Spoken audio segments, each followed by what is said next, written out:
Bienvenidos al segundo episodio del podcast de A Bote Pronto, el segundo de la semana, en este caso especial porque es el primero edición Champions. Me acompaña hoy, como la otra ocasión, Javier Nacher. ¿Cómo estamos? Intentando que no se caiga todo, técnicamente. Aquí realizando. Y hoy se estrena en el podcast de A Bote Pronto nuestra querida Paula Carbonell. ¿Cómo estás, Paula? Debutando, Juan. Había ganas de hacer estos directos de nuevo. Bueno, directos con la gente aquí para un poco comentar la actualidad del mundo del fútbol. Nos tocó el otro día repasar un poco lo principal, que no toda la jornada, sino lo principal del fin de semana de la Liga. Y hoy nos toca repasar la participación de los equipos españoles en la Champions League. Ya sabéis que tenemos a Real Madrid, Barça, Atlético y Girona. Y el debut ha sido, pues, un poco con suerte dispar. Ya sabéis que los equipos madrileños han vencido, aunque no sin dificultades. Y en este caso los conjuntos catalanes, Barça y Girona, han acabado, bueno, pues perdiendo, aunque diría que son derrotas que no dejan malas sensaciones en ninguno de los dos casos a priori. Y antes de empezar un poco profundizando con los partidos que tenemos más recientes, que fueron los de ayer, de Barça y Atlético de Madrid, sensaciones un poco generales sobre el debut de los españoles en la Champions. Hay motivos para la preocupación, hay motivos para la ilusión, para la indiferencia en general. Hombre, yo creo que que de nuevo estamos en la zona de los grises, que no hay ni demasiada alarma en clave negativa ni demasiado positivismo para los equipos madrileños, que son los que han ganado, pero creo que sí que se puede estar más cerca del optimismo para ver a equipos que vayan a estar cerca de clasificarse directamente y equipos que vayan a estar, como seguramente será el Girona, con posibilidades de meterse en el playoff, play-in, no sé ni cómo se llama ya, de las vueltas que le han dado al formato, pero yo creo que las sensaciones de los 4 equipos españoles en esta primera ronda son muy buenas. ¿Tú, Paula, cómo lo has visto? Yo no diría muy buenas. Buenas. El que más me ha convencido de todos, me quedo con el Atlético de Madrid. Creo que tanto por resultado como por juego. Y luego sí que es verdad que, bueno, muchos de esos partidos condicionados un poco por lo que pasó. Empezamos por el que estuvo probablemente más condicionado, que es el del Barça, que cosechó su primera derrota de la temporada con ese partido que acabó perdiendo por 2-1 frente al Mónaco, el cual no podemos analizar sin lo que sucede en el minuto 10, porque hasta entonces el Barça, pues había sido un partido en el que se veía que no lo iba a tener fácil. Yo creo que ya se vio que el Mónaco era un equipo de nivel y un equipo de la Champions, en definitiva, pero en el minuto 10 hay una mala salida de balón, o por lo menos muy arriesgada, que acaba con una pérdida de balón, una falta de Eric García y la expulsión del central, en este caso centrocampista del Barça, que dejó con uno menos al conjunto culé desde el minuto 10, una expulsión que es récord ya en la Champions porque es la más tempranera y bueno, pues que condicionó todo el partido. Yo creo que ya es difícil sacar grandes conclusiones del encuentro sin tener en cuenta eso, que hubo una expulsión en el minuto 10 y el Barça jugó a sobrevivir todo el partido, yo creo, Paula. Sí, fue muy condicionado. A mí ya me sorprendió de primeras un poco ese 11 que propuso Flick, con Eric García siendo ese pivote y no Casado, que lo vimos más como interior, que a mí me gustó. Y a partir del tema de la expulsión, bueno, yo creo que ahí le hago más un error a Ter Stegen por dar ese primer pase a Eric García, que estaba de espaldas, que no sabía muy bien lo que tenía detrás. Y luego también ese error de Eric de forzar esa expulsión cuando realmente minuto 10, si acaba finalmente adelantándose el Mónaco, tampoco tienes tanto que perder. Buen punto el que sacas, porque creo que Nacher nos traes imágenes para debatir un poco lo típico, ¿no? De quién es culpa o un poco a quién se puede señalar, que yo creo que no es demasiado constructivo, pero por analizar la jugada tenemos una imagen en la que, bueno, ahí estamos viendo cómo en el momento del pase a Eric García, pues Ter Stegen parece que podría tener varias opciones mejores, ¿no? Tenía abierto a Balde en la banda izquierda en un desplazamiento en largo, tenía a Íñigo con un pase de relativa seguridad, a Cubarsí lo mismo, y al final decide ese pase frontal hacia Eric García, que viene en carrera, que viene con el rival el que más cerca, y yo creo que es un error doble. ¿Tú cómo lo ves? Yo creo, esta imagen es un segundo antes de que se produzca el pase, es decir, porque ahí vemos a Eric García que está en carrera y está arrancando Takumi Minamino. Yo creo que el error es de Ter Stegen. Yo puedo entender que haya esa confianza en sacar la pelota con un Eric García, que es lo que ha enseñado Hansi Flick toda la semana, o bueno, los pocos días que ha tenido para ensayarlo, porque no le quedaba otra alternativa por las lesiones, pero creo también que dentro de esa confianza de Ter Stegen, creo que es una confianza desmedida, es decir, es un futbolista que no está acostumbrado a recibir de espaldas y sacar la jugada bajo presión en esa circunstancia. Está acostumbrado a lo que están los otros dos compañeros que tienen pase fácil, que es a sacarla con el fútbol de frente. Entonces, me parece que es un riesgo innecesario, sobre todo que tienes al que mejor tienes para sacar la pelota, Cubarsí, con pase sencillo, sin presión y totalmente solo. O sea, no entiendo arriesgar ahí. Bueno, yo creo que no es un pase tan sencillo el de Cubarsí, porque está justo el delantero, creo que es en bolo, encimando y un fallo en precisión corta la trayectoria y también estás igualmente arriesgando. Yo no le daría en general tanto peso o tanta importancia a un fallo. Al final yo creo que un equipo como el Barça, que sale desde atrás, tiene que asumir riesgos constantemente y son riesgos que a veces le dan goles y a veces se los quitan o a veces provocan en contra. Yo creo que en este caso eligió mal, pero ¿cuántas veces Ter Stegen con una buena salida de balón, o lo mismo con Cubarsí, que arriesga mucho, lo mismo con Íñigo, le han dado al Barça a nivel ofensivo, ¿no? El fútbol ofensivo se empieza desde atrás. En este caso, evidentemente es un error. Yo creo que el primero que lo reconoce es Ter Stegen, pero no tiene más. A partir de ello, considero que es un error doble, que es complicado de medir, porque al final estás en vivo en el partido, con la tensión, porque yo creo que Eric García me lo mismo que con Araujo en la acción del Paris Saint-Germain, la eliminatoria de la temporada pasada. Es mejor un gol en contra en el minuto 10 que una expulsión en el minuto 10. Vale mucho más, porque va a ser más fácil darle la vuelta al resultado 11 contra 11 que ya partir con uno menos y tener que jugar 80 minutos. Sí, es al final un poco un error doble. Ter Stegen es el único que tiene la jugada de cara, por tanto, para mí, así que es más de él. Y Eric García, yo no sé hasta qué punto se puede pensar que no le van a expulsar por ello, que igual tiene los dos centrales muy cerca de la jugada. No te la puedes jugar, yo creo. Es un acto reflejo, yo creo. Sí. Yo la veo clara, la expulsión. O sea, yo la veo también. muy clara. Yo también. O sea, está mano a mano con el portero, los otros dos centrales están a 3 metros cada uno. O sea, si no le tropieza, es golpeo, con el portero muy adelantado y mano a mano. O sea, para mí es clara. Más allá de eso, yo creo que al final es un error que puede suceder. Como digo, el Barça yo creo que es un equipo que asume muchos riesgos y es parte de su juego, me parece natural. Y a partir de ahí, bueno, además es un doble castigo porque llega el gol del Mónaco bastante rápido. Yo creo que el Mónaco lo hace bien en el gol porque sabe que el Barça, donde le va a poder pillar, es desplazando el balón de un lado a otro rápido. En ese momento, pues desplaza un balón de una banda con un buen cambio de orientación y a partir de ahí el gol de Akiliush. ¿Es? Akiliush. Aquí tenemos al francoparlante. Bueno, sí, Akiliush. Sí. Y buen gol, yo creo que es un buen gol. No me parece que sea… A mí personalmente no me parece un fallo defensivo. Creo que a mí lo que me gustó del Barça, que este es mi punto y quería debatir un poco, vi una actitud completamente diferente a este Barça con uno menos contra el Mónaco que el Barça contra el Paris Saint-Germain de la temporada pasada. Una diferente determinación, una diferente forma de estar en el campo, de no perderle la cara al partido, de seguir siendo competitivo. Sí que creo que hubo un punto de cabezonería de querer seguir muriendo con la idea que le da Flick, de ser demasiado agresivo pese a tener uno menos, es decir, asumir muchísimos riesgos todo el rato el Barça, pero a mí a nivel actitud me gustó muchísimo más que contra el Paris Saint-Germain la temporada pasada. No hay comparación. Sí que es verdad que juegas contra el PSG, no te lo juegas hoy contra el Mónaco, entonces yo creo que eso, factor mental para el futbolista, todo te lo condiciona, es una expulsión en el minuto 10, que tienes tiempo aún así. Yo creo, estoy muy de acuerdo que el Barça con uno menos no entendió muy bien esa inferioridad, sin embargo el Mónaco creo que lo tuvo muy claro, que fue a apretar al Barça y que sí que la interpretó mejor, pero bueno, muy de acuerdo en eso de que, oye, es un Barça que pese a la expulsión tenía claro todavía el plan de partido que quería hacer y Flick arriesgó, pero al menos fue consecuente con lo que quería. ¿Tú cómo lo viste, Nacher? ¿Te pareció que tenía sentido el que el Barça… A mí me pareció que el Barça, pese a tener uno menos, yo lo veía presionar, tratar de sacar el balón jugado desde atrás, seguir con una actitud agresiva frente al encuentro, seguir buscando la portería contraria. De hecho, el Barça empata poco después de que le hagan el primer gol en contra. Durante la segunda parte, justo cuando meten el segundo, el Barça estaba bien y el Barça estaba generando ocasiones de gol. De hecho, tuvo un pase muy claro de Rafinha que creo que no consigue rematar, no sé si es Lamine porque iba muy tenso, pero el Barça tuvo ocasiones para incluso ponerse por delante y me parece meritorio. A mí me gustó en general, aunque creo que asumió muchos riesgos. ¿Tú cómo lo ves? Yo estoy de acuerdo. Creo que los dos goles que encaja el Barça son dos errores defensivos iguales. Es decir, luego el Mónaco tuvo 2 o 3 ocasiones, pero ya evidentemente, como decíamos, la expulsión lo condiciona todo.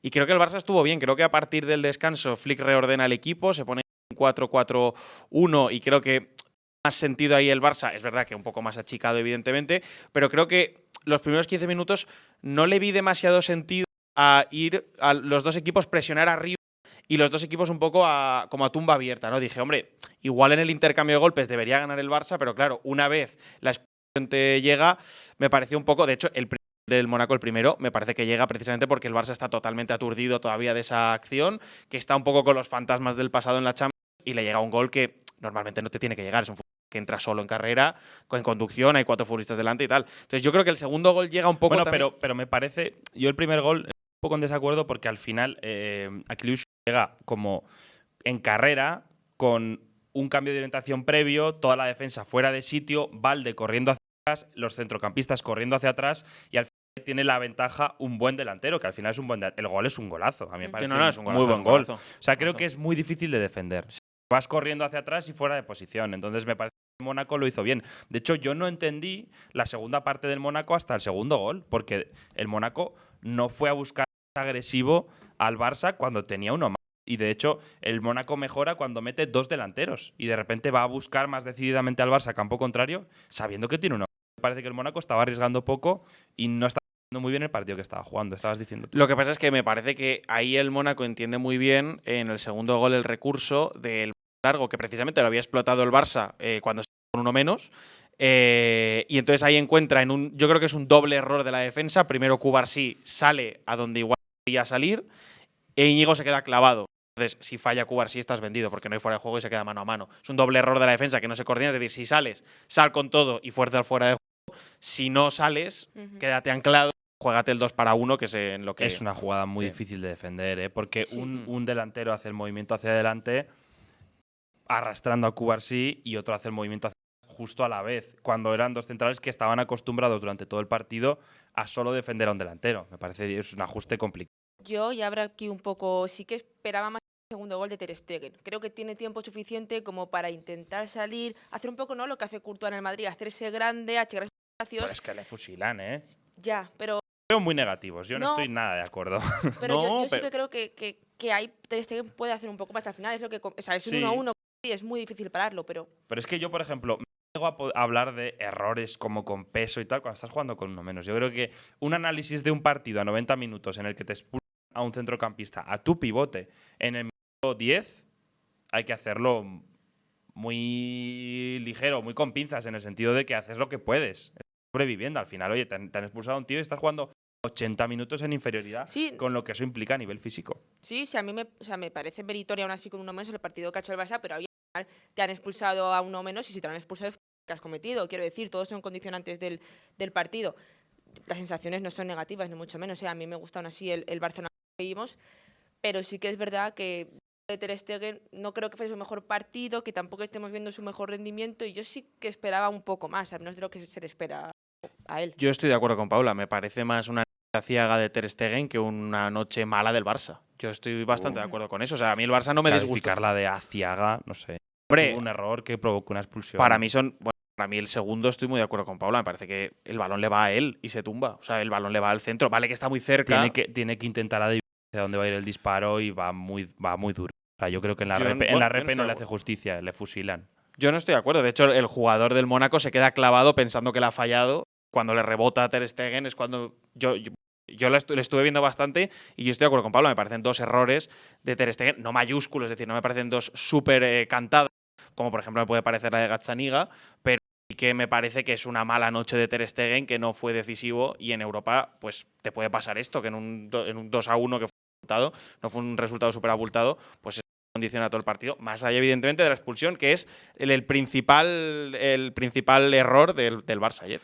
Bueno, el Barça que se va con una primera derrota en este en Champions, ya digo, para mí por lo menos las sensaciones no fueron negativas, pese a que tienes un condicionante muy grande como una expulsión en el minuto 10, y yo creo que es un partido para no sacar grandes conclusiones. No me parece que el Barça estuvo desentonado, desdibujado, o que, por ejemplo, Ter Stegen esté en un mal nivel de forma en esta temporada, ¿no? Creo que es un error lógico de un que arriesga mucho, y a partir de ahí, pues el Barça inevitablemente lo acaba pagando, como es lógico. Decías, Paula. Sí, simplemente yo creo que es un poco para poner sobre la mesa lo que es Lamine Yamal. O sea, la versión que estamos viendo de este jugador desde la Eurocopa hasta ahora, yo entiendo que pues al final haya que tener un poco esa pausa con un jugador tan joven, pero el nivel que le estamos viendo es como para ya no hablar de él ni mucho menos como una promesa, sino como un jugador que, ojo a ver en qué posición lo ponemos ahora mismo, porque si algo tiene Lamine es que es determinante y lo está haciendo desde el inicio con el Barça y para mí ojo ya, con Lamine es cosa seria, con Sí, 17 sí, sí, años. sin ninguna duda. Y de hecho, tirando del carro, sintiéndose importante. También me gustó, por cierto, ver la piña que formó el Barça después del primer gol a favor, un poco organizándose entre ellos, sacando carácter, que era algo que quizás en los últimos momentos en Champions, en las últimas temporadas, no habíamos visto. Así que bueno, derrota que no es dramática para el Barça y que está muy condicionada por esa expulsión, pero que aprieta evidentemente el calendario europeo del Barça, que a partir de ahora tendrá que empezar a cumplir si no quiere que le entren los nervios en la Champions. Nervios hubo y de sobra en el Metropolitano en la victoria de 2-1 del Atlético de Madrid contra el Leipzig, un equipo durísimo en Europa, como ya hemos podido comprobar varias veces contra varios equipos españoles. El Leipzig es un equipo muy bien trabajado y la cosa no pudo empezar peor para el Atlético de Madrid, chicos. No pudo empezar peor. Yo creo que lo estuve viendo con Andrés y coincido mucho con lo que me dijo nada más empezar el partido, y es que no le veía sentido a que el Atlético de Madrid intentase un partido de intercambio de golpes con el Leipzig, que es su principal virtud, un equipo súper ofensivo, súper alegre. De hecho, salió con Xavi Simons de extremo izquierdo. Xavi Simons. Xavi Simons. Me gusta mucho decir Xavi como Simons. eres de repente Me gusta mucho Miliki, ¿no? Sí, como, un poco. ¿Cómo O sea, estamos todos? De hecho, no era ni extremo, quería decir que era como carrilero, salía. Es verdad que luego Raum es un poco más el que compensaba en ese costado, pero con muchísimo arsenal ofensivo, y evidentemente si te hacen una recuperación, una pérdida, perdón, el Atlético de Madrid en la frontal del área rival y puede montar un contragolpe 3 contra 3, ahí estás muy perdido contra un equipo que, bueno, ya vimos a Sesco en la Eurocopa, nos gustó mucho. Y vamos, el contragolpe que se marca es de libro, lo hace perfecto. No puede hacer más Oblak, es imposible hacer más en ese paradón que se hace. Y a partir de ahí, bueno, yo creo que fue creciendo en el partido del Atleti y creo que fue inteligente en ponerle un poco de pausa cuando vio que el rock and roll no era como iba a ganar el partido ayer y que tenía que bajar un poquito el balón al piso y a circularlo. Yo coincido mucho con la lectura de Javi. Me pareció que el plan del Leipzig era claro. Oye, somos un equipo muy potente en esos contraataques, en eso buscando las contras, y tienes a un delantero como Sesco que, como dice Javi, en la Eurocopa vimos que enseguida, a la mínima que podía, lanzaba el disparo. Encontró así el gol en un poco dubitativo del Atlético, pero a mí la segunda mitad, cuando ya van controlando el partido, cuando ya el Atlético empieza a tener posesión, empieza a tocar y a gustarse, a mí ahí sí que me pareció que la segunda mitad es muy clara por parte de ellos, y que prácticamente fueron los únicos que vieron que podían ganar y que para mí sí que fueron a por esa victoria. Comentemos un poco el baile de alineaciones que está viendo en el Atlético de Madrid, porque es interesante, ¿no? Hay muchas piezas nuevas. Ha llegado Lenormand, que ya es un titular indiscutible, Gallagher, Sorloth, por supuesto Julián. ¿Cómo están encajando todos? Es interesante porque prácticamente el Cholo no está repitiendo nunca onces. En este caso salió arriba con Julián y Correa. Y un centro de campo un poco llamativo dentro de ese 5-3-2, con Griezmann dando un paso atrás y formando parte de la línea de 3 junto a De Paul, Koke y el propio Griezmann. No sé cómo veis de momento. ¿Cuál sería vuestra alineación inicial? ¿Cuál os ha gustado más? Porque yo no acabo de tener claro el encaje de varios futbolistas. Sí que entiendo que Griezmann, más después del partido de ayer, es el único innegociable arriba, sí, y a partir de ahí entran todos los demás. Sí, porque sorprendió el Cholo. Yo creo que un debate es cuál es la posición de Julián, porque aquí sí que es verdad que lo vimos más como el 9 referencia, con Griezmann más en banda izquierda, sobre todo dejándose caer mucho entre líneas, y Correa en posición por parte de la derecha. Yo a mí creo que me convence más, como hemos comentado con Sorloth, una referencia en punta y luego Julián más atrasado, no siendo él la referencia. Y a mí, hombre, yo tengo mucha fe a Julián, siempre lo he dicho, pero ayer, por ejemplo, de los del ataque del Atlético de Madrid fue el más apagado. Y el que sí presiona, le echa ganas, está corriendo, pero de momento no acaba de encontrarse. A mí me parece un jugador diferencial, que yo creo que es tiempo, pero que de momento no está. Yo creo que a todos nos gustaría que probase el Sorloth, Griezmann, Julián, aunque sea por mera curiosidad de ver si son tan letales. Hazlo un día para probar por las jajas. Pero luego ya vuelves al 5-3-2. Pero viendo cómo está planteando los partidos, creo que esto es una transición. O sea, creo que el Cholo tiene ese pensamiento en la cabeza y quiere recorrer ese camino, pero yo creo que el camino es más largo del que nosotros nos pensamos. Y que ayer Correa me da la razón en este pensamiento, porque Correa es un futbolista que nunca ha tenido una posición determinada. No sabemos si es extremo, si es por la derecha, si es delantero centro, si es segunda punta, pero lo ha usado en todas partes Simeone. Y entonces ayer encuentra la solución en Correa. De hecho, lo dijo el propio Cholo en el postpartido, porque dijo, creo que era el Tucu Fernández, en Movistar, le dijo, y entonces en la segunda parte, a partir de los cambios, cambias al 4-4-2. Y le dice el Cholo, no, lo hice antes, lo hice en el descanso. Cambié en el 4-4-2 al descanso para un poco intentar que no fuera con los cambios directamente. Y eso te lo da Correa. Y tengo muchas dudas de que Julián o Griezmann te puedan dar eso. Es decir, jugar en la banda anclado y a partir de ahí… Bueno, Griezmann lo ha hecho durante mucho tiempo, no me parece digo descabellado. ahora, sí, yo me refiero ahora. Yo creo que también hay un debate al respecto de si se va a acabar fumando o no la defensa de 3. No lo sé. Yo lo veo Con difícil. un buen… ¿Tú lo ves imposible? Lo veo muy difícil porque ayer me gustó mucho el Atleti en la segunda mitad, volviendo al 4-4-2, con un Griezmann apareciendo por dentro, que es, vamos, Griezmann fue determinante ayer por dentro, y luego con Samulino, que ya sabéis que es mi pedrada, Sí. más delante. En la banda directamente siendo incisivo. Bueno, pero me refiero a que eso es lo que hizo. O sea, al final el partido ayer lo sacó adelante quitando la defensa de 3, ¿no? Y volviendo a una defensa de 4 en línea, más o menos. Más o menos. ¿Tú cómo lo ves, Yo Paula? no la atribuiría tanto a si es porque se quita la línea de 3 o no. Yo creo que el Cholo ahí acierta con los cambios y que luego se encontró muchísimo precisamente cuando encontró el juego exterior, cuando encontró a Marcos Llorente viniendo en profundidad, cuando Rorro Riquelme en la primera parte también aparece por ahí y poniendo esos centros, que es lo que el Atlético sabe hacer, ser un equipo que sin balón intenta ser compacto, pero además puede, esa amplitud y ese juego por es determinante. Porque a ti, por comentar un poco a la gente, algunos ya lo sabéis, el 4-4-2 a ti no te yo no vi te un mola. 4-4-2. Por ahí no pasas. Hay un emote en el chat. Paula con es eso, la Yo no gran lo vi. enemiga del 4-4-2 y por ahí no pasa. Oye, nivelón también de Marcos Llorente, que me parece que está siendo, lo diré y no me voy a chantar, el mejor jugador del Atlético de Madrid en lo que va de temporada. Sin ningún tipo de dudas. Sin ningún tipo de dudas. Me la compráis, ¿no? Sí. Sí. Ahí está, Griezmann como mucho, pero Griezmann ahora en los últimos partidos, al principio le costó un No, poco Marcos más. Llorente. A mí me está gustando mucho Gallagher, pero es poca muestra para compararlo con Marcos Llorente. Pero Tiene Gallagher… barco este de Gallagher. Ayer cuando salió en la segunda mitad, claro que se notaba a Coque que ya estaba cansado, había hecho ese doble centro del campo con De Paul, encima un Atlético que lo que decimos busca abarcar tanto campo que las distancias que tienes que recorrer son muy largas, ¿no? No es que enseguida tengas un compañero que pueda hacerte la cobertura. Y yo creo que la salida de Gallagher le dio un oxígeno a Coque que lo va a agradecer. Pero es muchísimo. que yo creo que hay mucha gente equivocada, y yo puedo ser uno de ellos, que pensaba que con Gallagher igual Coque en plan iba a perder mucho protagonismo en el sentido de minutos e importancia. Yo creo que el que mejor le viene la llegada de Gallagher es a Coque, que va a dejar Correcto. de tener Sí. que estar haciendo 400 cosas Claro. y no brillar en ninguna. Pero si esa fue la idea siempre. Si el Yo tema, creo que el también. tema del pivote o el centrocampista que siempre se pedía no era para quitar a Coque, era para liberar a Coque. Claro. O sea, era la misión liberar a Coque porque el Sí, pobre sí. hombre estaba ya…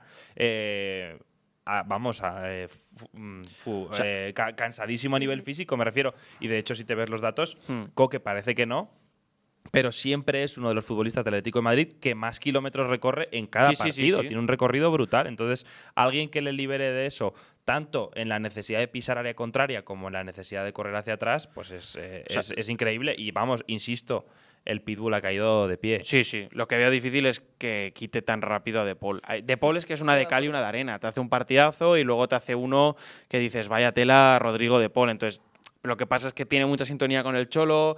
Entonces, y es verdad que en un buen partido es un futbolista muy de Simeone, muy intenso, que recorre muchos metros, Sí. que roba muchos balones. Entonces, claro, pero yo creo que se acabará imponiendo. Yo creo que va a empezar, es lo que he dicho muchas veces, creo que va a empezar con esa línea de 3 centrocampistas hasta que llegue al camino y el equipo sea suficientemente sólido para poder probar y tirar con 3 delanteros. Pero yo creo que de momento va a seguir con la línea de 3, de momento se está rotando y yo creo que ahí Gallagher se va a terminar imponiendo. O sea, a mí lo que me ha mostrado me parece un futbolista increíble. Hombre, yo ayer sí que veo dos centrocampistas. Sí, ¿eh? sí, ayer sí, Un ayer Coque sí. de Paul, que a mí me gustó el partido de Paul, muy de acuerdo con esa lectura de Paul, que nunca sabes qué esperar, va muy en rachas.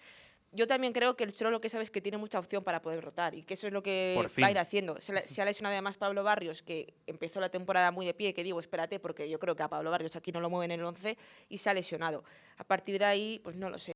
Es que le viene bien, porque ahora Sí. tiene 4 centrocampistas y puede jugar con 3. No hace falta que sean solo 2. Hay un chaval en la cantera que le ha gustado bastante en pretemporada, que es Javi Serrano, que ese sí que es más pivote. Es decir, y lo ha convocado bastantes partidos. O sea, tiene alternativas el Cholo, pero yo a lo que me refiero es, ayer, por ejemplo, yo creo que es de los peores días para hacer esa prueba de 3 atacantes. Porque el Leipzig es un equipo muy directo. Lo que pasa que yo creo que son perfiles, los tres, Correa, Griezmann y Julián, que se benefician los tres de tener a un Sorloth. pero no puedes tener Sí, los sí. tres sin un Sorloz. Es decir, ninguno de los tres me parece que es un delantero referencia. Necesitan esa referencia dentro del campo para ellos luego poder moverse con libertad, estar más liberados a nivel ofensivo, porque no tienes a un central encimándote todo el rato. Ya está Sorloz pegándose las tortas con los centrales de turno. Entonces yo creo que las combinaciones que está viendo, a mí de momento no me salen mucho las cuentas, pero como decís, es un tema de rotaciones y de que habrá momentos probablemente en una temporada muy larga para todos. Hablemos también del partido de Griezmann, que no estamos haciendo. Buah. Locura de partido de Griezmann,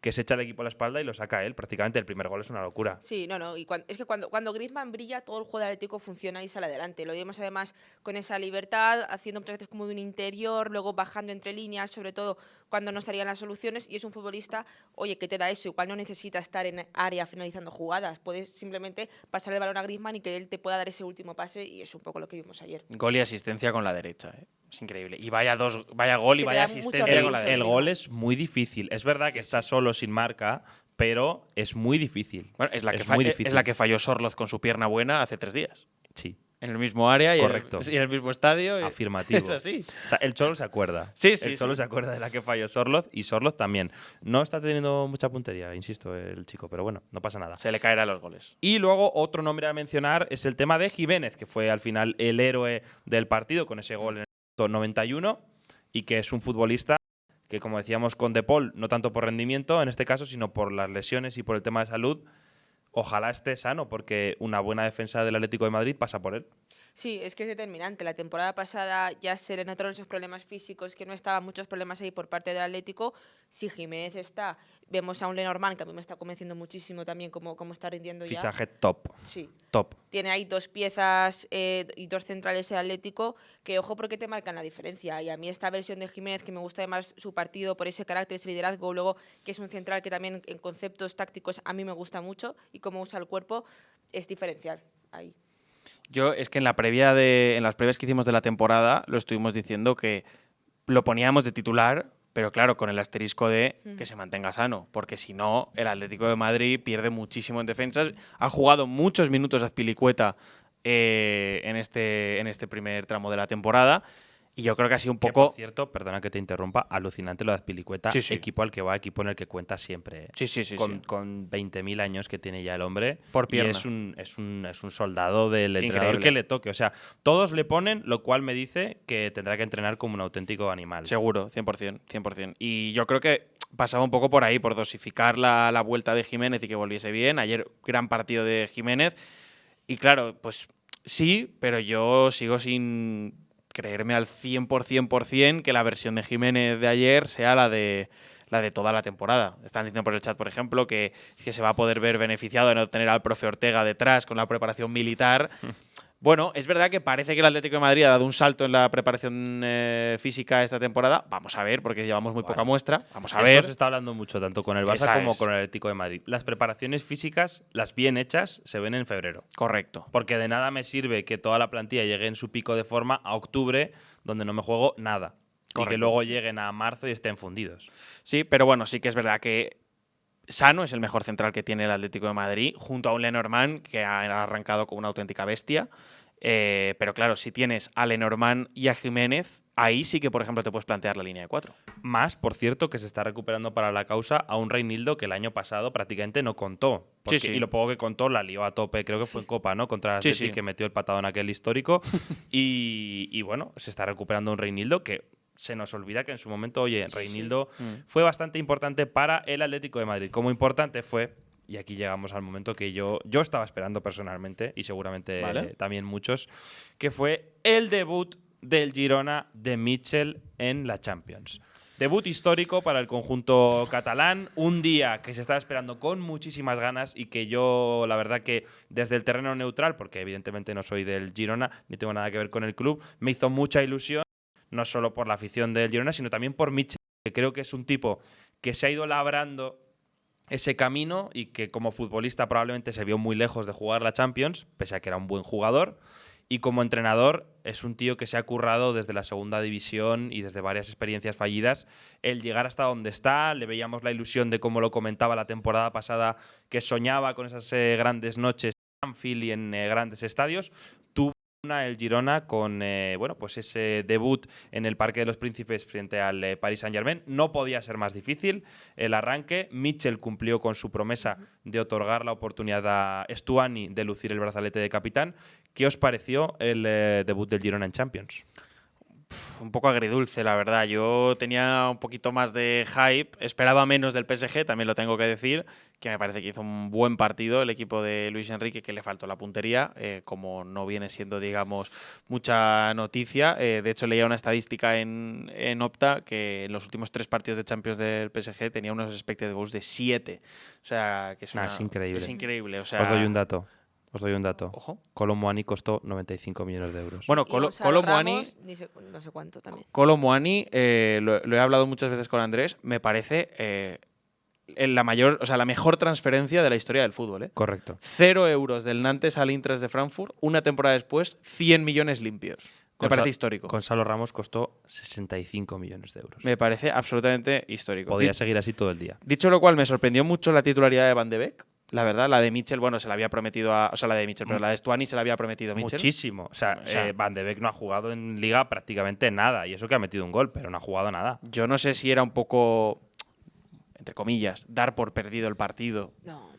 Yo creo que no. Me pega poquísimo. Pero, porque me pega muy poco, pero mucha rotación en el Girona. Sí, a mí me sorprendió el 11, lo de Stoney, que ya se sabía. También puso a Cregi, el partidazo. Central, que sí que es verdad que Mitchell dijo que había empezado medio lesionado y que por eso no había podido empezar antes. Y lo de Van de Beek, hombre, yo no lo interpreto como dar por perdido el partido, lo interpreto más como igual ser ese jugador que es el que más experiencia tiene de toda la plantilla del Girona en este tipo de escenarios, que al final ya sabe lo que es una Champions, ya sabe lo que es jugar en este tipo de estadios. Igual semifinalista de Champions, el bueno de Van de Beek, que un día sonó para el Real Madrid y ahora mismo pues aquí está en el Girona, muy bien, siendo ahora mismo un jugando suplente. Champions también. O sea, suplente sí, pero la carrera es downgrade, una cuesta hacia abajo bastante potente. A nivel futbolístico, yo creo que tenemos pocas dudas, aquí vamos a decirlo claro, que el PSG dominó todo el partido bien. Es decir, el PSG podría haber ganado bien, 2-0, 3-0, bien. Pero lo que me gustó del Girona, por poner notas positivas, es que pese al desvalijamiento que ha vivido este verano, vi a un Girona muy competitivo. Es decir, nunca le perdió la cara al partido, siempre en tensión. Tuvo sus ocasiones, no súper claras, pero en la segunda parte ya tuvo algo más de acercamiento y me parece que estuvo a minutos de llevarse un empate. Yo lo que creo es que vimos una versión del Girona que no habíamos visto todavía, más replegada, más defensiva, que el año pasado era una cosa que le podíamos achacar de ir todo el rato con el pecho descubierto y que al final pues equipos como el Madrid acaban goleando en ese intercambio de golpes. En el resto de equipos de la Liga pues podía ganar los partidos aunque encajaba goles. Pero claro, hace 2 días vimos una versión muy diferente del Girona que me gusta que salga a la luz. Lo que pasa es que sí que en mi fuero interno de aficionado del fútbol me decepcionó un poquito no ver esas contras del Girona apretándole a todo un PSG en su campo. Me decepcionó un poquito. O sea, salió un poquito a empatar el Girona. Y eso, en mi foro interno, me decepcionó del Girona que yo conozco. Yo estoy muy de acuerdo con esa lectura. Creo que hay 2 vertientes. La primera, que es Girona, esto no es la Liga, esto es la Champions. En la Liga me puedo permitir contra el rival que quiera, como mucho pierdo 3 puntos. Esto es otra cosa. Yo siempre tendré la espinita de ver si Mitchell hubiese tenido los jugadores de la temporada pasada, qué tipo de partido habría planteado. Yo creo que de primeras, bueno, tampoco se le puede reprochar a Mitchell. Sí que es verdad que ves un Girona en Champions y te imaginas una cosa distinta en cuanto a estilo de juego que siempre han tenido. También te digo, tu primer partido es PSG fuera de casa. Hombre, pues si el PSG me está apretando y me tengo que hundir y aguantar y ser competitivo, que yo creo que es la gran clave de todo, pues el Girona lo tiene que ser. Diré una cosa que, por un lado, ojo, hay que ver, y en mérito del Girona y de Mitchell, dónde están los futbolistas que les han quitado este verano. Aleix en un Leverkusen que se estrenó en Champions con un 4-0. Y sin ser muy importante, Aleix. De momento está algún partido titular, otro suplente, medio. Dobbik en la Roma, en un proyecto, que es un proyecto ambicioso. No está en Champions, pero es un proyecto ambicioso. Luego tenemos a Couto, suplente en el Dortmund. En el Dortmund, finalista de la Champions el año pasado. Y tenemos también a Savinho, que estaba ahora siendo titular en el City, cosa que me está sorprendiendo mucho. Y Eric García expulsado ayer. Correcto. Cuidado. Bueno, ahí están, pero bueno, hace frío fuera de Girona, ¿eh? Hace frío fuera de Girona. Y luego diré que creo que infravaloramos el nivel que tiene el equipo y la plantilla del Paris Saint-Germain. Es el primer Paris Saint-Germain de las últimas 5, 6, 7 temporadas al que nos enfrentamos sin estrellas. Es decir, tú coges la plantilla y probablemente no hay un top 10, 5 mundial en la plantilla. Ni uno. No lo hay. Pero el nivel con respecto al Girona creo que lo infravaloramos. O sea, creo que es una diferencia de nivel muy, muy, muy, muy grande. Hay muy buenos futbolistas en el Paris Saint-Germain y es un equipo muy trabajado. Yo creo que eso se pierde un poco el foco y al final era un David contra Goliat muy grande el que había ayer. Que Luis Enrique es un gran entrenador y que trabaja mucho en sus equipos, no lo vamos a descubrir hoy. Lo que creo que queda un poco en el debe del pensamiento colectivo es cómo puede ser que con las piezas, los medios que tiene y demás, sea un equipo con tan poco gol. O sea, y que yo creo un poco. Yo sigo sin entender el empecinamiento que tiene Luis Enrique en Marco Asensio de delantero centro, que ya lo tenía el año pasado. Yo sigo sin entenderlo. O sea, creo que es un futbolista que nunca ha destacado por ser súper goleador a lo largo de las temporadas, que hacía buenos números, pero que no era una cosa de llamar a casa. ¿Por qué no ha sonado en todo el verano Osimhen al Paris Saint-Germain? Bueno, sí que ha sonado un poco, Sí. ¿eh? Sí que ¿Sí? ha sonado, sí que ha sonado. Sí, Pero sí. sonó más como al Chelsea, ¿no? Yo Sí, creo. sí, pero bueno, porque pedirían lo indecente y el PSG yo creo que ya no está ahí. Yo creo que ya la gente que manda en el PSG ya no está Ya. en lo que estaba antes. Ya, puede ser. Es que tiene el PSG un problema con los delanteros. Gonzalo Ramos la temporada pasada no fue ni titular. Tenías a Mbappé, que sí que a veces lo ponías como 9, que nunca era un 9, pero no sé, yo ahí creo que tienen un problema. Y respecto al partido y a lo que ha comentado Juan, ¿no? Está claro que el PSG era un rival de mucho renombre, uno de los grandes que hay que tener en cuenta. Es más por la sensación de la que tenemos siempre de este Girona y de lo que apetecía, yo creo, verlo en Champions. Aún así, me parece 90 minutos aguantar como lo hizo al PSG, con fortuna. Así que es verdad, para mí el Girona no estuvo cerca en ningún momento de poder llevarse el partido, No. sí de pelear No. ese empate, porque el PSG perdonó mucho. Pero también se basa en esto, en saber competir, en si tengo que estar más hundido en mi campo, despejando balones del área como pueda, hacerlo. Y estuvo a punto ahí el Girona. Para que veáis además lo cruel de la derrota, que fue un palo para el equipo. Yo creo que va a ser un palo que hay que digerir y gestionar como entrenador por parte de Michel. Es el primer gol en la Champions en propia en el minuto 90, en la fase en la visita del equipo rival. O sea que, desde luego, palo. Y además es el primer portero de un equipo español que se marca en propia en la historia de la Champions. Desde luego, un desenlace un poco desafortunado para un Gazzaniga que estuvo bien. Además, estuvo bien en el resto del partido. Tuvo varias intervenciones de mérito Muy para buenas. permitir que el Girona estuviese 0-0 y justamente que fuese él. Además, creo que el centro que provoca el gol en propia de Lo toca Gazzaniga francés. lo toca un jugador del Paris Saint-Germain que lo desvía un poco y de ahí que acabe siendo. Es un error, pero bueno, es un error forzado porque viene de un desvío, es un poco engañoso y al final es un desenlace muy cruel para un Girona que, insisto, estuvo ahí al 0-0, le faltaron 4 minutos para llevárselo. Sí, pero bueno, fue un desenlace súper cruel para el Girona, pero creo que se puede sacar una lectura muy positiva y que viendo cómo le compitió al PSG, los partidos que va a tener en casa contra Liverpool y contra Arsenal, creo que son para ser optimistas de que pueden sacar algo. Sobre todo yo creo que lo que hay que quedarse es que el Girona, la Champions le viene ahora. O sea, su Eso Champions es. empieza ahora. Correcto. Y leo los próximos partidos del Girona en Champions. Oye, y que golaveraje solo tiene -1, ¿eh? Correcto. Ha salido bien. Feyenoord en casa. El Obligado. siguiente es en casa contra el Slovan Bratislava. El siguiente visita al PSV. Buen calendario, Y el ¿eh? siguiente visita al Sturm Graz. Ostras. Esos 4 partidos, de ahí tienes que sacar los entre 8 y 10 puntos con los que quieres clasificar. Y a partir de ahí a volar. De ahí tienen que salir 2 victorias y un empate. Sí, Idealmente, si vas con eso, Sí, ya sí. estás clasificado. Y cierra la fase de Champions con un Girona-Arsenal en Sí, casa. porque Ese es el partido No, los que no he dicho de la que quedaban superilusión. 3 son Girona-Liverpool, Milan-Girona y Girona-Arsenal. O sea, los 3 Claro. últimos, quitando el del Milan, los otros 2 yo creo que son partidos que en la teoría los tienes que dar como imposibles. Y luego ya ves cómo haces. Pero siendo el último contra el Arsenal, o sea, viendo cómo tiene ordenado el calendario, que puede, lo que tú decías, sacar entre 8 y 10 puntos de los próximos 4 partidos, y sabiendo que cierras en casa, ostras, yo creo que aunque sea el Arsenal, creo que tienes para soñar ese día, ¿eh? Sí, yo coincido. También que me gusta un poco que el estreno del Girona haya podido ser en Champions enfrentándose a tanto rival de tanto nombre, ¿no? Yo creo Sí, que sí. también Michel lo decía, que tenía muchas ganas, que quería enfrentarse contra los mejores rivales. Y oye, yo viendo lo que vimos contra el PSG, no daría por perdido que el Girona vaya a ir sobre todo a pelear y a intentar sacar algún punto de ahí. Yo creo que no es tan loco y por eso lo hemos metido en nuestras predicciones en la siguiente fase, o por lo menos para jugar el play-in.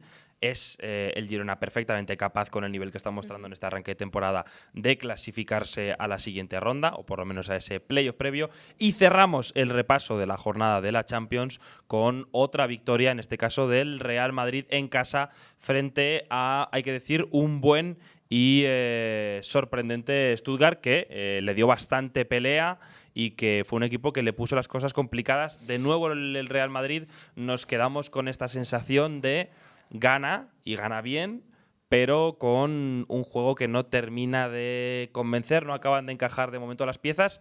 La mejor noticia es que, pese a que no encajan del todo, el Madrid sigue ganando y va un poco a velocidad crucero. Sí, es un poco la lectura. A mí me sorprendió el estudio. Me pareció que tenía ya muy claro lo que quería plantear el Madrid. Equipo muy juntito, a tocar, a dar posesión, sobre todo a buscar que el Madrid saltase a esa presión cuando saliesen con la pelota. Y lo que vimos fue un Madrid que presionó realmente mal, ¿no? Yo sí presiono, además de presionar al que tiene la pelota, tengo que intentar mis compañeros también imposibilitar que le pases el balón al lado. Hay que acompañar. Exactamente. Y ahí muy mal el Madrid, el Stuttgart muy cómodo en ese plan de partido, que nada más superaba esa primera línea de presión, llegaba muy fácil, buscó muy fácil la espalda al Madrid. Las sensaciones de juego no son buenas, es el punto que decimos. Está ganando y entre jugar bien o perder, yo prefiero jugar mal y ganar, pero hay que ir ajustando cosas porque no están saliendo. Hoy no abriremos el debate de Toni Kroos otra vez, ¿no? Espero. O sea, esto ya lo hemos superado. Para otro día, porque ahora mismo vamos mal de tiempo. Sí. Vamos mal de tiempo. Primeros 15 minutos canónicos del Madrid en Europa mamoneando.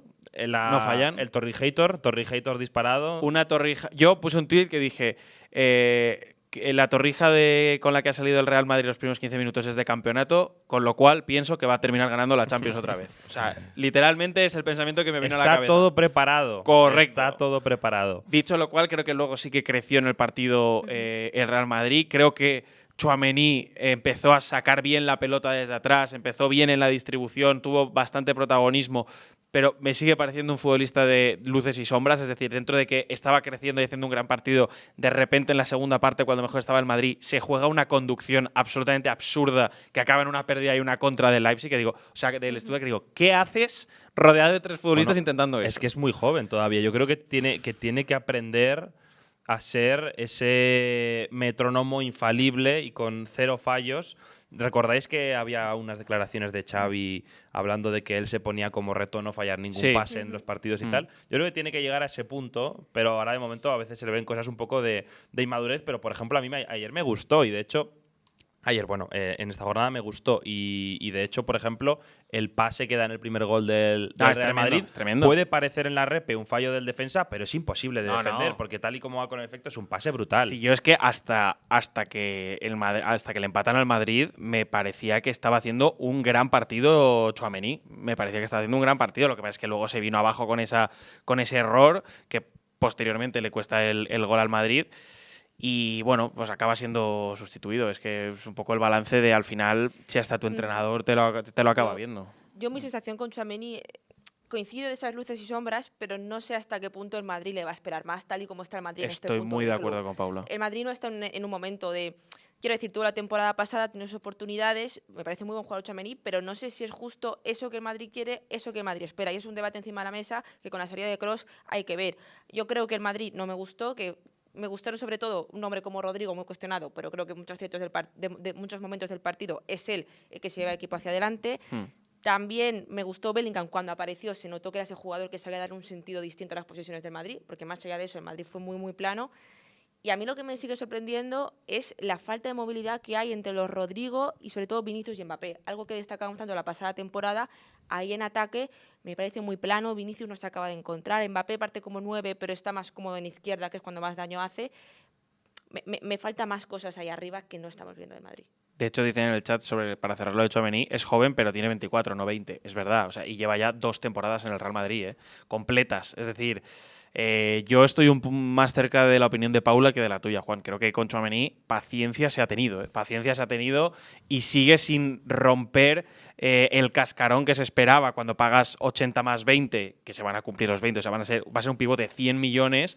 Y dices, vale, tiene 22 años, viene de la Liga Francesa, calma con él, no va a ser de la noche a la mañana Casemiro, pero tiene que ir creciendo. Me parece que a la vuelta de 2 años podemos decir que el crecimiento que le esperábamos a Tchouaméni no ha sido el que le presupuestábamos ese fichaje, que todavía puede crecer, y estoy de acuerdo que tiene 24, pero bueno. Y luego con lo de la movilidad del ataque, yo empiezo a pensar que es una cosa de Ancelotti y no de Mbappé, porque veo a Mbappé demasiado anclado al área. O sea, no.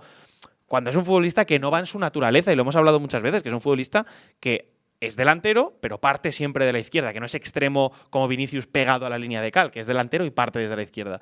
Pero lo veo tan anclado al área, es decir, que está esperando balones dentro del área, que empiezo a pensar ya que es una cosa de Ancelotti más que de él. O sea, me extrañaría mucho que un futbolista como él no, digamos, de forma natural no lo buscase. O sea, contra el Stuttgart, y por cerrarlo rápidamente, las ocasiones de mayor peligro de Mbappé vinieron por la izquierda. Balón que recibía Mbappé por la izquierda, Sí. mete hacia dentro diagonal, disparo desde lejos. Es la jugada, es donde Mbappé es más determinante. Y ahí me falta a mí, yo creo que es más por parte de Vinicius, fíjate, que de Mbappé. Sobre todo es que dentro del área me parece que es o sea, no voy a decir un delantero mediocre, pero digo que dentro del área, esperando el balón, no me parece un buen futbolista. Diré que yo también creo que todo esto está muy condicionado porque el Real Madrid está teniendo muy mala puntería en tramo de finalización durante toda la temporada, casi todos sus futbolistas. O sea, me parece que el problema de Mbappé no es de generar, o de Vinicius tampoco.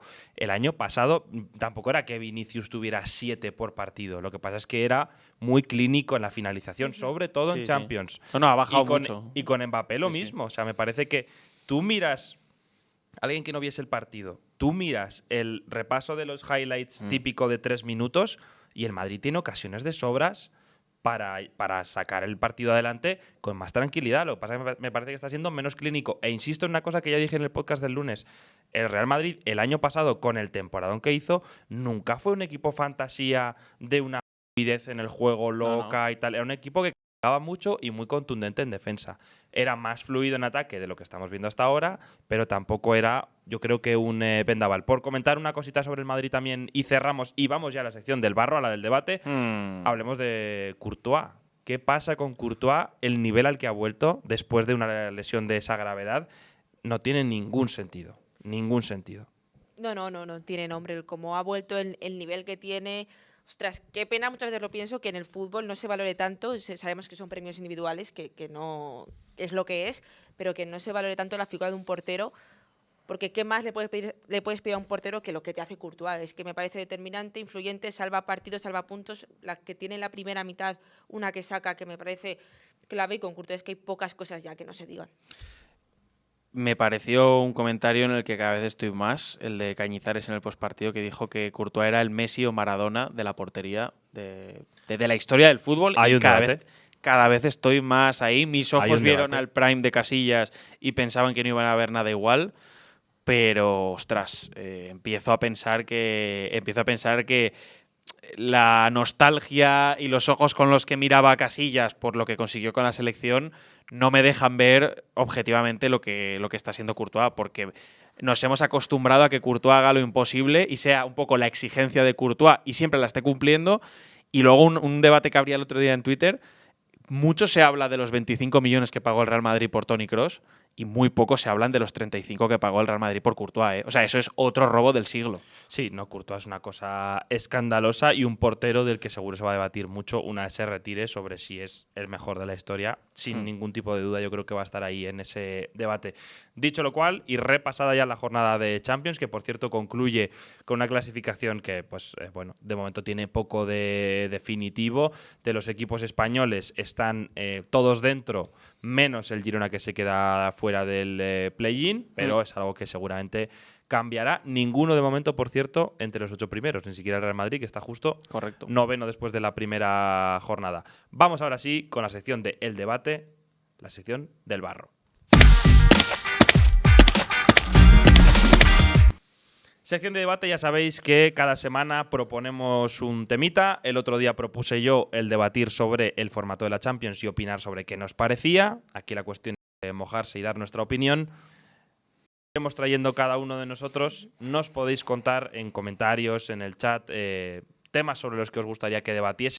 Y a partir de ahí, el guión de hoy lo trae Javier Nacher. Sí, bueno, ha habido dos súper protagonistas en clave joven en los equipos españoles, que han sido Lamine Yamal por marcar el segundo gol más temprano, bueno, el segundo gol, o sea, ser el segundo goleador más joven de la historia de la Champions con 17 años y 80 y pico días, creo que lo tengo aquí apuntado en el guión. 68 días, solo por detrás de, no sé si lo sabéis. Gese. No, Mukoko. Ostras. no. Yo sé también los días, ¿eh? Se ha quedado por 28 días. Ansu Fati. Sí. 17 años y 40 días tardó Ansu Fati en marcar su primer gol. O sea, los dos. Que volvió ayer, no lo hemos comentado. Volvió ayer, muy poca participación. ¿Y sabéis quién es el tercero? Que esto ya me ha reventado la cabeza. No. El que marcó el segundo gol del Mónaco, le marcó el año pasado en el Antwerp 3, Barça 2. Con ese gol era el segundo más joven. O sea, y ayer marcó Increíble. encima el segundo. Que tiene un nombre Increíble. impronunciable. ¿no? Impronunciable. Sí. Sus dos únicos goles en Champions, vaya tela que 2 goles Sí, al Barça. sí. Bueno, y el otro, en clave Real Madrid, fue Endrick, que se convirtió en el goleador más joven de la historia del Madrid en Endrick. Champions, con 18 años y no sé qué pocos días. Entonces, yo el debate que voy a traer a colación va a ser el siguiente. No, es increíble. Sabiendo que evidentemente… Nah, es increíble. No, no. Se ha atrevido a hacerlo. No, pero Se ha atrevido a hacerlo. no sabéis lo que voy a decir. Dilo, dilo. Evidentemente, hoy en día están a años luz. Están a años luz. Pero mi pregunta es, Vale. ¿creéis que en cosa de 3 años, van a estar compitiendo por ser el Mbappé y el Haaland del fútbol, estos dos? Ostras. O 4 años, me da igual. O sea, tienen más o menos la misma edad. 17, ¿no? Ambos. No, Endrick tiene ya 18. Qué terrorista del debate. O sea, dice, Sí, sí. traigo una cosa. Sí. Hoy traigo una He cosa. venido con el terrorismo. Que va a flipar. Sí. Sí. No me gusta mucho mojarme con estos temas porque al final luego influyen muchas historias que no tienen que ver con el fútbol en el desarrollo de la carrera de los futbolistas. Es decir, Lamine Yamal y su entorno, Endrick y su entorno, Bueno, su vida, las esto por supuesto, lesiones, claro. cuestiones mentales, que un entrenador te cruce, no te cruce, etcétera. He de decir que con Lamine Yamal me sorprendería porque se le ve a nivel personal, cuando le escuchas hablar, cuando le ves cómo se comporta, un poco lo que comparte en redes, que es lo que tenemos acceso, me sorprendería porque lo veo un chico muy enfocado. O sea, yo sí que le veo a alguien que tiene como muy fijado triunfar en el fútbol, en su vida, y me sorprendería que Lamine Yamal no esté entre los mejores o no permanezca entre los mejores, porque para mí ya lo Yo es. ya empezaría con ese debate, sí. En los próximos años. Yo creo que va a estar ahí. Y Endrick, he de decir que me ha sorprendido muchísimo. A todos. Muchísimo.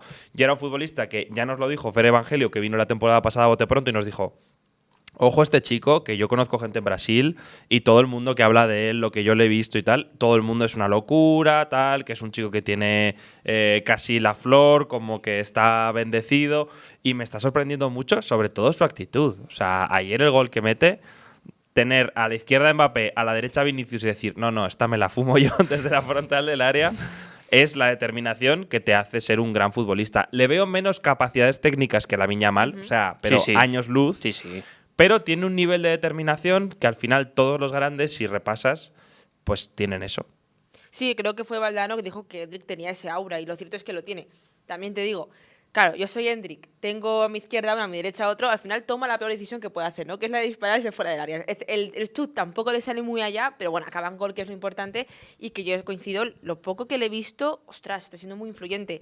El tema de si serán los dos próximos grandes peleadores por el Balón de Oro. A mí lo que me pasa hoy en día con el fútbol es que cada año sale un jugador nuevo y nos sorprendemos y decimos, ostras, entonces… Hay mucha precocidad ahora. Exacto, y cada Sí, vez sí. creo que está yendo más ahí.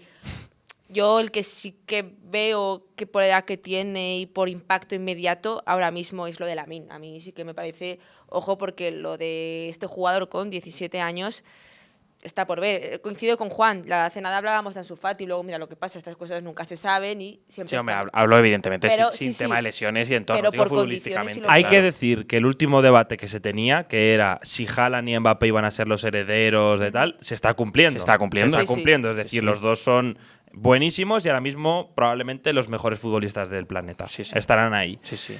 Bueno, yo les veo hechuras. Desde luego capacidad tienen y yo sí me lo creo que pueda ser. Sobre todo Lamine. Endrick necesito verlo más. Lo he visto 4 ratos, le veo cosas, pero necesito verlo más. Yo creo que si Endrick tiene paciencia, porque va a tener un punto de menos minutos que Lamine inevitablemente en el Real Madrid, pero creo que si tiene paciencia acabará siendo titular en el Real Madrid por la derecha. Endrick es cuando le llegue la… Por la derecha. Yo creo que sí. Con movilidad, con Vinicius y Mbappé. Pero es que es lo que le queda. O sea, no de 9.